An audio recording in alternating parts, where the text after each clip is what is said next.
اعوذ باللہ من الشیطان الرجیم بسم اللہ الرحمن الرحیم۔ ہم نے یہ ثابت کر لیا کہ شیطان کافر ہے، تو سوال یہ اٹھتا ہے کہ اللہ تعالیٰ نے اس کی دعا قبول کیوں کی؟ جب اس نے کہا قال ربی فانظرنی الی یوم یبعثون، اے میرے رب مجھے قیامت تک کی مہلت دے۔ قال فانک من المنظرین، تو اللہ سبحانہ وتعالیٰ نے فرمایا بے شک تو مہلت والوں میں سے ہے۔ اللہ تعالیٰ نے اس کی دعا کیوں قبول کر لی؟ اس بات پہ غور کریں کہ وہ اللہ تعالیٰ کو پراپرلی پکار رہا ہے۔ وہ کہہ رہا ہے ربی، اے میرے رب۔ تو وہ اللہ کے ساتھ شریک نہیں ٹھہرا رہا، بلکہ صرف اسی کو پکار رہا ہے۔ اور اللہ تعالیٰ کو اس بات کا بھی علم تھا کہ وہ کیوں مہلت مانگ رہا ہے۔ وہ اللہ تعالیٰ سے وقت مانگ رہا تھا تاکہ انسانوں کو بھٹکا سکے، تو اللہ سبحانہ وتعالیٰ نے اس کو یہ مہلت کیوں دی؟ امام ابن عاشور رحمہ اللہ کے مطابق اللہ سبحانہ وتعالیٰ کا شیطان کے لیے یہی پلان تھا، اور اللہ تعالیٰ نے اس کی زبان سے یہ بات خود نکلوا دی۔ صحابہ کرام کے مطابق شیطان سور پھونکے جانے تک زندہ رہے گا اور سور کی آواز سے مرے گا، تو اللہ تعالیٰ کی حکمت کے مطابق اس کو قیامت تک پہلے ہی مہلت دی جا چکی تھی۔ ابن القیم رحمہ اللہ کے مطابق اللہ تعالیٰ قرآن میں فرماتے ہیں میں پکارنے والے کی پکار کا جواب دیتا ہوں، تو میرے بندوں سے کہو کہ مجھے پکارے۔ اور جب ہم اس آیہ پر عمل کرتے ہوئے، نیک اعمال کرتے ہوئے اللہ کو پکارتے ہیں، تو اللہ سبحانہ وتعالیٰ ہماری دعا ضرور سنتا ہے۔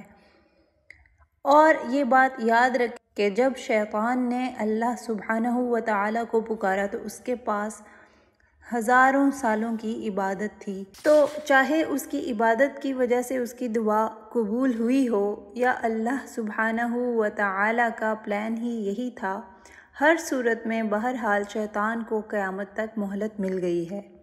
اب اس بات سے سوال یہ اٹھتا ہے کہ کیا اللہ سبحانہ وتعالیٰ کافر کی دعا سنتا ہے؟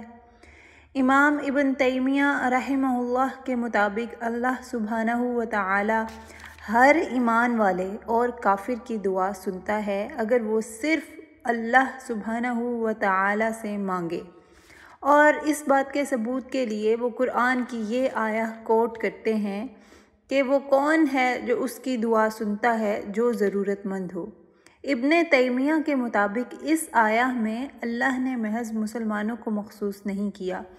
اسی طرح اللہ سبحانہ وتعالیٰ فرماتے ہیں جب وہ سمندر کی گہرائیوں اور اندھیروں میں ڈوب رہے ہوتے ہیں تو وہ اللہ سبحانہ وتعالیٰ کو خالص ہو کر پکارتے ہیں، اور پھر اللہ سبحانہ وتعالیٰ ان کی دعا قبول کرتے ہوئے ان کو بچا لیتے ہیں۔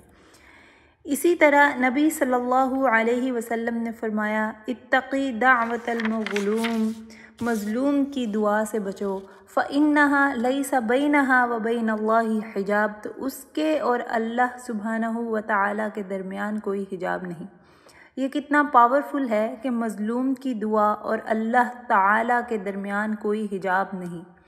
اور کچھ روایات میں نبی صلی اللہ علیہ وسلم نے فرمایا وَلَوْ كَانَ کافر، چاہے وہ کافر ہی ہو، یعنی اگر آپ مسلمان ہو کر کسی کافر پر ظلم کر رہے ہیں تو اللہ سبحانہ وتعالیٰ اس کافر کی آپ کے خلاف دعا سنیں گے۔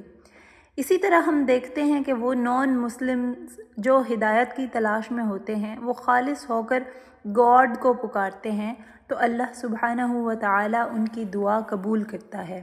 اس کی ایک مثال حمزہ رضی اللہ تعالیٰ عنہ ہے، جنہوں نے اسلام حمیت اور قبائلی غیرت کی وجہ سے قبول کیا، مگر پھر نبی صلی اللہ علیہ وسلم کے پاس آئے اور کہنے لگے بھتیجے میں یہ کہہ بیٹھا ہوں جبکہ میری نیت اسلام قبول کرنے کی نہ تھی۔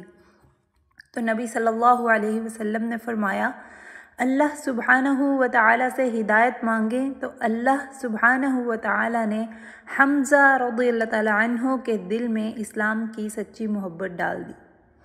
اب یہ بات بھی سمجھ لیں کہ اگر کافر اللہ سے روز قیامت بچنے کی دعا مانگے تو وہ دعا قبول نہ ہوگی جب تک کہ وہ اسلام نہ لے آئے۔ تو بات یہ ہے کہ جو بھی اللہ سے خالص ہو کر کوئی شریک ٹھہرائے بغیر دعا مانگے گا اس کی دعا قبول ہوگی۔ اور دعا کی قبولیت کے بھی لیولز ہیں، اوقات ہیں۔